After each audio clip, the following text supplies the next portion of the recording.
É muito bom estarmos juntos mais uma vez. Estamos começando mais um programa Lições da Bíblia e em uma nova temporada. Nós vamos estudar o Evangelho de Lucas. Vamos entrar no universo maravilhoso, impressionante da visão de Lucas de quem era Jesus. Nós temos algumas informações interessantes a respeito do Evangelho de Lucas. Eu fico pensando, eu acho que a gente poderia ampliar isso aqui e apresentar para o telespectador. O indivíduo que abre a Bíblia e ele sabe que os livros da Bíblia são divididos. A gente tem vários estilos literários na palavra de Deus. E a gente tem 4 evangelhos, Mateus, Marcos, Lucas e João. Cada evangelista ele tem uma intenção, ele tem um propósito. Desses 4 evangelistas, me ajudem aqui, 2 foram testemunhas oculares, viram, acompanharam o ministério, Mateus e João. 2 desses evangelistas, Marcos e Lucas, bem provável que Marcos tenha ouvido a respeito do ministério de Jesus através de Pedro. A tradição da igreja assim o diz. O Marcos é aquele João Marcos que acompanhou Paulo. Isso, também. Na primeira viagem missionária. E agora Lucas, ele acaba sendo diferente de todos os outros. Primeiro, ele não é um judeu, certo? Qual é a intenção? Eu queria que a gente falasse um pouquinho, pastor, aqui a gente tem informações interessantes. Há uma diferença do grego, porque a gente tem uma pessoa aqui de um nível cultural diferente dos outros também. Há uma diferença do grego. Qual é a intenção dele? A gente vê na introdução, me permita ler aqui, o verso 3. Igualmente a mim me pareceu bem, depois de acurada investigação de tudo, desde sua origem, dar-te por escrito, excelentíssimo Teófilo, uma exposição em ordem. Então ele tem aqui também uma pessoa específica que ele escreve essa carta, o público dele é diferente. Podemos trabalhar um pouquinho isso aqui para o nosso telespectador, que talvez esteja tendo contato com a palavra de Deus pela primeira vez. Lucas, como foi mencionado, não era judeu. Sendo assim, ele seria o único escritor não judeu a contribuir para a formação do cânon. E no Novo Testamento, 2 livros são atribuídos a ele, que é exatamente o Evangelho e o livro de Atos, o que tornaria Lucas talvez o maior escritor do Novo Testamento, tendo escrito quase 30% do Novo Testamento, se considerarmos a quantidade de palavras. Lucas não era judeu e, portanto, sua preocupação acerca do Evangelho não era a mesma de um judeu. Ele não está tão preocupado como Mateus, por exemplo. Mateus era um judeu escrevendo para uma audiência judaica e Mateus tenta apresentar Jesus como o Messias de Israel, o Messias prometido. Lucas vem de uma outra perspectiva. Lucas quer apresentar Jesus como o Salvador do mundo, aquele que recebe a todos indistintamente e que salva a todos indistintamente. Tecnicamente, nós chamamos Lucas de gentil. Poderíamos, assim, mostrar, por exemplo, a perspectiva que tinha um judeu da apresentação de quem era o Messias, de quem era Jesus, do autor, por exemplo, vou explicar para um judeu, e a perspectiva do gentil. Que diferença, que perspectivas que são? Aquele que era judeu e aquele que não era. Bom, o apóstolo Paulo fala que o evangelho era escândalo para o judeu e loucura para o grego. De qualquer forma, o evangelho não seria bem recebido nem por uma classe nem por outra. Mas para o judeu, a mensagem do Novo Testamento é de que Jesus é o Messias prometido, o Messias de Israel. Já para o gentio, que não sabia nada sobre o Messias, não esperava o Messias, Jesus é apresentado como o Salvador do mundo, aquele que salva, aquele que aceita. E essa é talvez a característica mais fundamental de Lucas, tanto no Evangelho quanto no livro de Atos, é o Evangelho inclusivo, é o Evangelho que inclui. Lucas dá ênfase nos excluídos da sociedade. Lucas dá ênfase nas mulheres, dá ênfase nos enfermos, nos leprosos, dá ênfase nos samaritanos, dá ênfase nos gentios. Gentio é uma expressão, é como os judeus se referiam aos não-judeus. O senhor tinha até citado um detalhezinho, por exemplo, há uma referência específica, só Lucas escreve o bom samaritano, por Na exemplo. realidade, Lucas estava muito mais interessado no público gentio. E os gentios não tinham nem ideia quem era o Messias, então não era o interesse de Lucas convencer o seu público de que viria um Messias, né? O público dele eram pessoas que nunca teriam escutado o nome de Jesus. Por isso que Lucas começa a genealogia depois com Adão, enquanto Mateus começa com Abraão. Lucas começa desde Adão. E há menções, por exemplo, o único autor que fala nos evangelhos do bom samaritano, a história do bom samaritano é contada só por Lucas. Ou, por exemplo, a experiência quando Elias foi alimentado por uma viúva de Sidom, que era uma pessoa que não era judeia tampouco. Ou Eliseu, por exemplo, no caso de Eliseu, o caso que ele foi e ajudou e curou um homem que não era judeu, aquele Naamã, O Ciro. que era de Ciro. Então, todas essas características são próprias de Lucas, porque o público dele era aquele público. Okay. E como fala o pastor Farowski, a intenção dele era estender o reino de Deus para todo mundo. Não era apenas para alguns, era para todos. Tem alguns detalhes interessantes na introdução. Como eu mencionei, Lucas não foi uma testemunha ocular. Ele fez uma pesquisa, pelo que nós compreendemos na introdução. Capítulo 1 e versos de 1 e 2, visto que muitos houve que empreender uma narração coordenada dos fatos que entre nós se realizaram, conforme nos transmitiram os que desde o princípio foram deles testemunhas oculares e ministros da palavra. Ele relatou, ou ele foi inspirado a escrever aquilo que disseram para ele? Existem na Bíblia dois modelos de inspiração. Nós estamos acostumados ao modelo tradicional, que é o modelo profético, onde Deus revela o conteúdo e depois inspira para que o profeta transmita esse conteúdo de forma falada ou de forma escrita. Mas esse não é o único modelo de inspiração. E Lucas nos informa que há um segundo modelo, onde Deus não necessariamente revela o conteúdo, mas cabe ao profeta ir atrás da informação.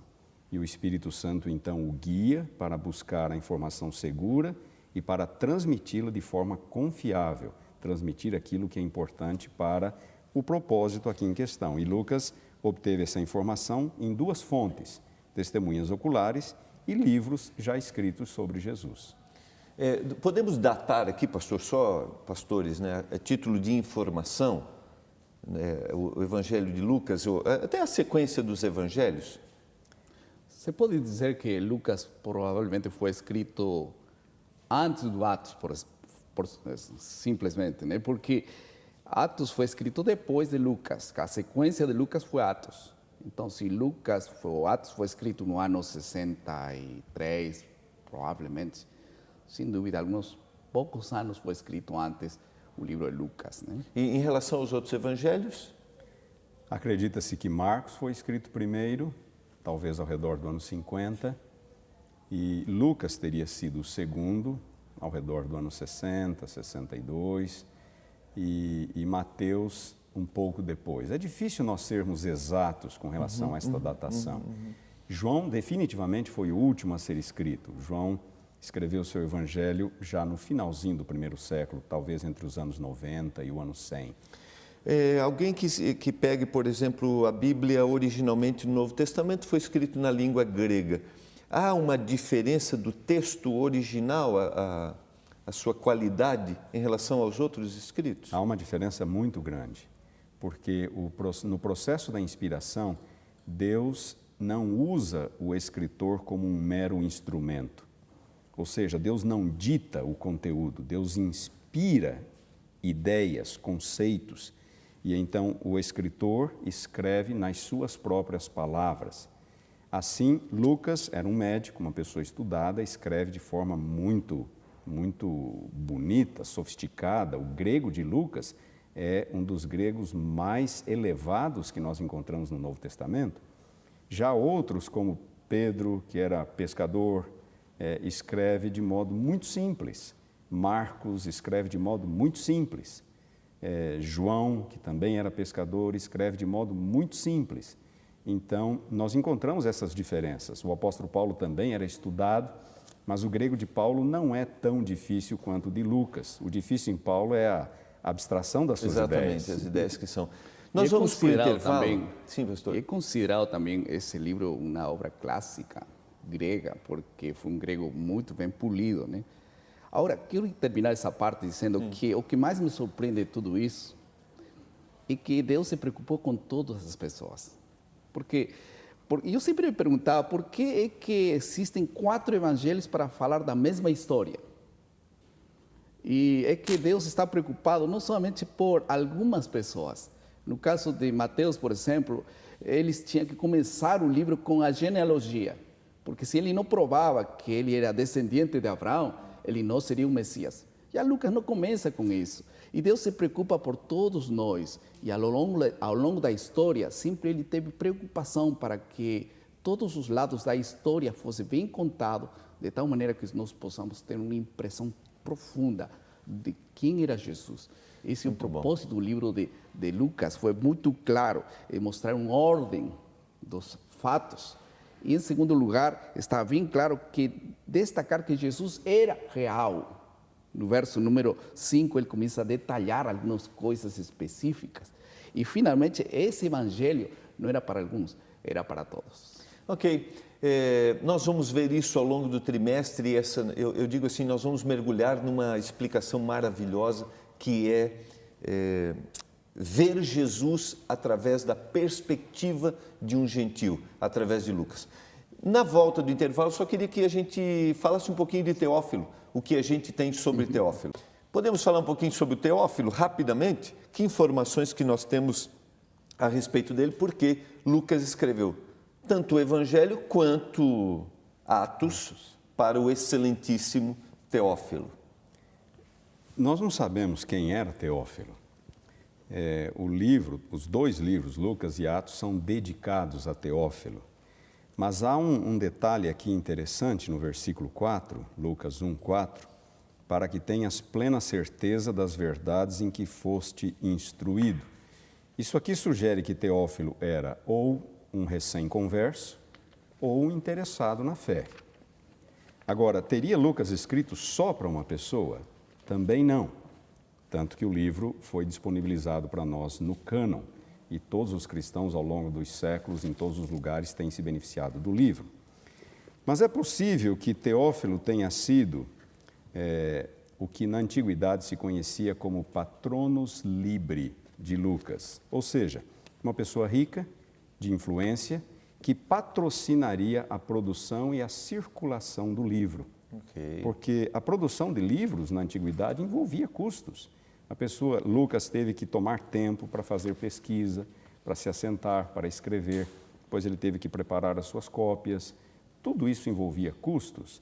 E quem iria financiar a produção tanto do Evangelho quanto do livro de Atos? Na antiguidade havia o chamado patronus libri, que era o patrocinador da produção de um livro específico. É provável, esta é uma conjectura, mas é provável que Teófilo tenha sido exatamente isso, o patronus libri de Lucas. A gente vê o poder de Deus, o poder do Espírito Santo, tanto na formação, como o senhor falou, os 2 aspectos, as 2 fontes lá da inspiração, a inspiração direta, se a gente pode usar tecnicamente, né? Eu chamaria de um modelo mais profético. Isso, exatamente, não direta, né? Porque senão a gente...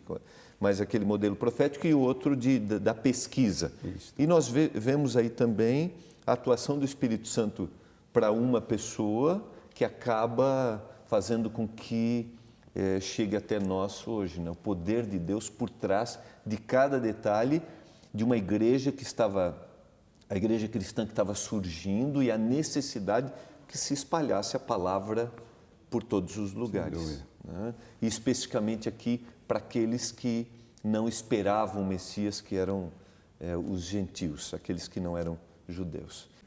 Na sequência, nós vemos no nosso guia de estudos o autor com dois objetivos. Primeiro, apresentando o nascimento de João, aquele que seria o precursor de Jesus. E depois, nós temos a descrição do nascimento de Jesus. Existem detalhes interessantes, está do verso 5 do capítulo 1 até o verso 22. Alguns detalhes interessantes. Primeiro, Lucas se preocupa em citar os governantes. E especificamente aqui ele se refere ao nascimento de João Batista e fala a respeito dos seus pais, que é Zacarias, isso, e Isabel. Eu queria que a gente trabalhasse um pouquinho isso aqui. Parece que nós temos duas impossibilidades. Primeiro, a esterilidade e a idade avançada de Isabel. E no caso de Maria... O nascimento virginal. Exatamente. Podemos trabalhar um pouquinho esses dois detalhes para o nosso telespectador? Bom, existe um paralelismo entre a vida, o nascimento de João, que nasceu um pouquinho antes, né? E também o nascimento de Jesus. Mas todos esses paralelismos, nasceu, por exemplo, alguns milagros, alguns impossíveis. Gosto muito dessa passagem da Bíblia, que está em Lucas 1:37, né? Diz que para Deus não haverá impossíveis. Parece que Deus utilizou de algumas estratégias miraculosas para poder gerar toda essa concepção da chegada de Jesus. E isso é muito notório no nascimento de João, de uma mulher que tinha idade avançada. Era impossível que ela concebesse um filho, mas ela concebeu e era propósito de Deus. E Jesus nasceu de uma mulher que nunca teve relações sexuais. Então, ela estava realmente aceitando que o anjo falou para ela que esse filho nasceria do Espírito Santo, momentos miraculosos. O que mais me surpreende de tudo isso é que Maria aceitou de uma maneira tão nobre esse momento, e ele expressou, né, que se cumpre em mim conforme a tua palavra. Que impressionante, como é que uma mulher pode ser tão nobre para aceitar o propósito de Deus para a vida dela? Ela poderia ter questionado, como vai acontecer isso? Como vai ser isso? Ainda que ela teve essas dúvidas em algum momento, mas ela aceitou, sem nenhuma restrição o que Deus tinha para ela. Sim, pastor. Um ponto que me chama muito a atenção é esses dois nascimentos sobrenaturais. Isabel, avançada em idade, estéril, Maria, uma jovenzinha ainda virgem. Por que isto? Na verdade, nós temos aqui uma intervenção poderosa de Deus na história humana. Deus está intervindo na história. E, primeiramente, João, apenas um ser humano, filho natural de Zacarias e Isabel, embora o seu nascimento tenha sido resultado de uma intervenção divina. E Jesus, então, um nascimento ainda mais extraordinário, porque nasceu de uma virgem, gerada pelo Espírito Santo, é o que diz a Bíblia.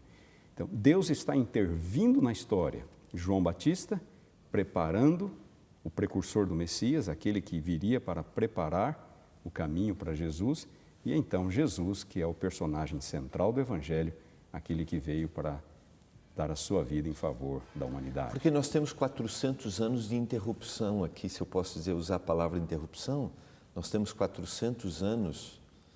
Pode falar. Em nossas Bíblias, entre o Antigo e o Novo Testamento, nós costumamos ver apenas algumas páginas em branco, muitas vezes, né? É o que existe em nossas Bíblias entre o Antigo e o Novo Testamento, são páginas em branco, mas aqui nós temos 400 anos de história. 400 anos de história. E na tradição judaica havia exatamente essa crença de que desde o último profeta do Antigo Testamento, desde Malaquias, o Espírito Santo havia se retirado da terra. É como se Deus houvesse deixado de falar. E então, quando chegamos no Novo Testamento, Deus volta a falar. E Deus volta a falar de maneira poderosa, com 2 nascimentos miraculosos, extraordinários. O nascimento de João Batista, um profeta. Lucas o apresenta como o último profeta que anuncia a vinda de Jesus. E então, Jesus Cristo como o Salvador do mundo. Eu queria sublinhar esse detalhe da intervenção, porque isso também tem a ver com a gente hoje. Nós podemos, em algum momento, acreditar que não exista intervenção divina na história e que o mundo esteja fora de controle. Assim como às vezes a gente pode achar que não existe intervenção na minha história pessoal, né? Podemos achar isso, mas está aqui muito claro, né? E nas próximas semanas nós vamos estudar um pouco isso, a intervenção de Deus na história, no contexto dessa grande luta entre o bem e o mal. Próxima semana falaremos sobre as tentações, mas um assunto que é fundamental é que Deus não deixa de intervir quando Ele precisa intervir. E isso é muito notório, especificamente quando Ele usa pessoas simples, né, para poder intervir. Ele não entra na história assim com pompa. O nascimento de Jesus é um lugar tão simples. É uma coisa que impressiona todo mundo. Deus não comunicou essa primeira mensagem aos ricos, ou aos levitas, ou aos escritores da Bíblia, ou aos escribas. Ele chamou os pastores de ovelhas, porque ele queria comunicar esse mensagem precioso, colocando em vasos de barro, né?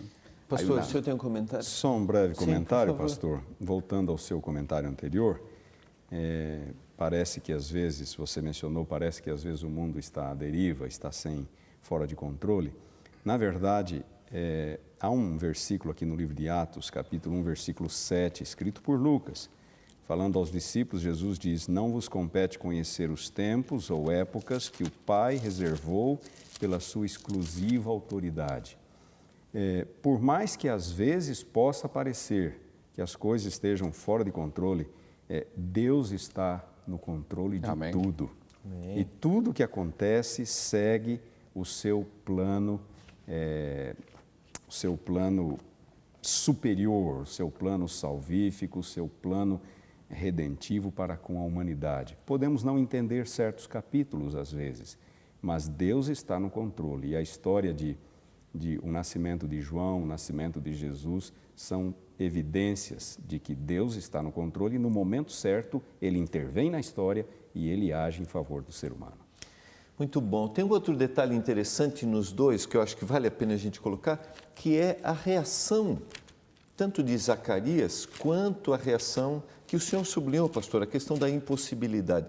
Mas a gente vê que Zacarias, que está lá no capítulo 1 de Lucas, até se referindo a ele e a esposa, né? Ambos eram justos diante de Deus, vivendo de forma irrepreensível. Mas eles duvidaram, ou melhor, ele duvidou. Por outro lado, nós temos Maria que também ficou apreensiva. Nós temos uma similaridade aqui de reação. Eu queria que a gente voltasse, depois do comercial, a gente trabalhasse um pouquinho, depois do intervalo, a gente trabalhasse um pouquinho esse detalhe aqui. Toda solicitação divina requer uma resposta humana. Como Que nós devemos significa? reagir? Tá Que bom? significa irrepressível. Exatamente, ok? Vamos para o intervalo, podemos trabalhar esses dois detalhes? Sempre que a gente recebe uma mensagem, requer de nós uma resposta. Por quê a incredulidade? Por que a forma espantosa? E como isso pode se confrontar, por exemplo, com alguém que esteja ouvindo a mensagem da palavra de Deus pela primeira vez? A revelação do anjo a Zacarias era extraordinária demais. E pode ter sido a primeira vez que ele tenha se deparado com a visão de um anjo. Ele sabia que eles já eram avançados em idade, que a esposa era estéril. Eu entendo isso como uma reação absolutamente natural, a de achar que aquilo era demais, que havia alguma coisa de errado naquilo. E às vezes acontece com a gente, né, pastor? Quando alguém, por exemplo, nos ensina uma verdade que nós nunca havíamos ouvido. Alguém, por exemplo, está nos acompanhando, estudando a Bíblia, está descobrindo, isso confronta a tendência natural da gente a reagir, né? Com espanto e até com incredulidade. Como que a gente trabalharia isso? Como render-se e se tornar um indivíduo crédulo? Nós temos que dar uma chance a Deus. Nós temos que dar uma chance a Deus, porque Deus é o Deus, nosso Deus é o Deus do impossível, não é? Então, temos que dar uma chance a Deus. Basta olharmos a história. Quantas vezes Deus se revelou de forma extraordinária, tornando o impossível possível. Na nossa vida, Ele pode fazer a mesma coisa. Aliás, Deus nos dá muitas chances, né, para isso. E Ele usa algumas circunstâncias para poder dobrar nosso coração. Agora, sobre a pergunta de que Zacarias era irrepreensível, né? Deus tem um chamado para todos nós para ser irrepreensíveis. Todos nós temos que estar perante os homens e não ser, talvez, culpados de tantas falhas. Isso parece contraditório, porque todo mundo falha, né? Todo mundo comete erros. E Zacarias era também uma pessoa que errava muito, assim como todos nós. Qual é a diferença de uma pessoa? Por que Deus chama Zacarias irrepreensível? Por uma simples razão. Tinha Zacarias uma característica bem específica, que é característica de todos aqueles que Deus chama irrepreensíveis. Eles se escondem detrás de aquele que é verdadeiramente irrepreensível, que é Jesus. Por isso que há uma declaração da escritora Ellen White que diz que todos nós deveríamos escondermos detrás da justiça de Jesus, para que não devemos preocupar-nos porque o Deus pensa de nós e as pessoas pensam de nós, senão que Deus pensa de Jesus, porque nossa justiça está escondida detrás de Jesus. Então, quanto mais escondidos temos por trás dele, ninguém terá como acusar a Jesus, porque ele é irrepreensível. E nós refletimos essa característica. Eu vou ser ousado agora com o meu professor aqui, de grego, viu, pastor? A palavra originalmente, pastor, é amemptoi, é isso? Amemptoi tá no é plural. O plural, se refere a Aos Zacarias dois. e Isabel. Amemptos é o singular. Ok. Essa palavra originalmente, ela tem que sentido? É alguém que é irrepreensível no seu comportamento. Se nós olharmos essa mesma palavra, ocorre em Filipenses capítulo 3, versículo 6. É exatamente a mesma palavra. Filipenses capítulo 3, versículo 6. Falando do apóstolo Paulo, quanto ao zelo perseguidor da igreja, quanto à justiça que há na lei, irrepreensível. O comportamento de Paulo era irrepreensível. O comportamento de Zacarias e Isabel era irrepreensível. E são geralmente pessoas assim, que procuram andar de modo digno diante de Deus, que Deus procura para trabalhar com tais pessoas. Isso não significa que eram perfeitos. Não significa que eram perfeitos, porque pecado na Bíblia é muito mais do que aquilo que eu faço ou deixo de fazer. Pecado tem que ver com minha natureza, tem que ver com minhas motivações também. E é humanamente impossível nós sermos absolutamente puros, absolutamente santos, inclusive nos nossos sentimentos, nas nossas emoções. O apóstolo Paulo deixa isso bem claro em Romanos 7, mas Zacarias e Isabel eram pessoas que levavam sua vida religiosa a sério e procuravam viver de modo digno diante de Deus. E ninguém tinha nada que falar sobre isso, né? Exatamente. Eu queria ir adiante aqui. O nosso guia de estudos destaca a forma como Lucas apresenta o nascimento de Jesus. Isso está em Lucas capítulo 2. Lucas capítulo 2 e o verso a partir a partir do verso 1, o decreto de César Augusto convocando a população para o recenseamento. E depois, no verso 7, ela deu à luz ao seu filho primogênito, enfaixou, deitou numa manjedoura, porque não havia lugar para eles na hospedaria. Lucas tem mais uma vez a intenção de colocar Jesus aqui, vindo de uma forma simples, sendo alguém, né, que veio ao mundo como... Eu lembrei aqui, ao estudar, de um hino que nós cantamos muito, que está no Inário Adventista, que é o hino 52 agora, que era o 86, que é Vestido em Linho. Nós cantamos esse muitas vezes, né, pastor? É mais. O Jesus, realmente, o mais precioso dom dos céus, veio numa embalagem simples. Mas o presente trouxe glória a Deus, paz na terra e boa vontade para com os homens. Sempre penso que algumas versões falam aos homens de boa vontade. Foi realmente boa vontade de Deus, não era boa vontade dos seres humanos. E ele veio em aquele lugar simples para poder mostrar que Deus... Deixou os palácios de marfim, né? Para poder contextualizar-se conosco. Como diz o hino, né? Deixou o palácio de marfim. Isso era Deus conosco. Para se identificar exatamente. Deus se identificou com o ser humano mais simples possível. Exatamente. E Lucas tem essa preocupação aqui. E faz uma comparação, o guia de estudos, com o texto de Filipenses capítulo 2, versos 5 a 11. Isso, Filipenses capítulo 2, eu acho que vale a pena a gente sublinhar. Tende em vós, Filipenses 2, 5, o mesmo sentimento que houve em Cristo. Aqui é um apelo do apóstolo.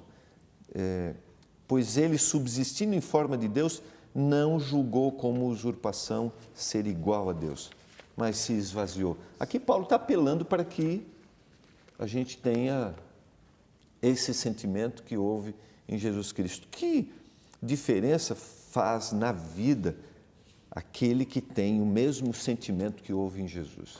Que diferença ele leva para as outras pessoas? Faz uma grande diferença. Eu sempre lembro quando o meu pai queria, ele nos castigava, né? E ele queria mostrar que realmente aquele castigo era realmente um castigo que merecíamos por nossa desobediência. E um dia nos enviou a poder estar em cima do teto, para dormir em cima do teto. Se você desobedece, vai estar em cima do teto. Eu me lembro que tinha 8 ou 7 anos, e eu subi em cima do teto, estava todo escuro. Mas quando chegou o momento de dormir, eu não conseguia dormir, comecei a chorar. Aí eu vi que ele subiu com seu colchão e dormiu comigo. Ele veio até onde eu estava para acompanhar esse momento. Mas ele não desistiu de nos deixar aí, mas ele estava conosco. Nós pagamos o preço de estar como estamos, mas ele não nos deixou assim, nossa condição. Ele veio e estive conosco até o final. Muito bom. Onde você estiver, Ele estará do seu lado. Se você estiver no teto, o colchão estará ali, Ele estará do lado. Muito lindo, pastor. O senhor quer fazer observação, pastor, a respeito desse apelo de Paulo?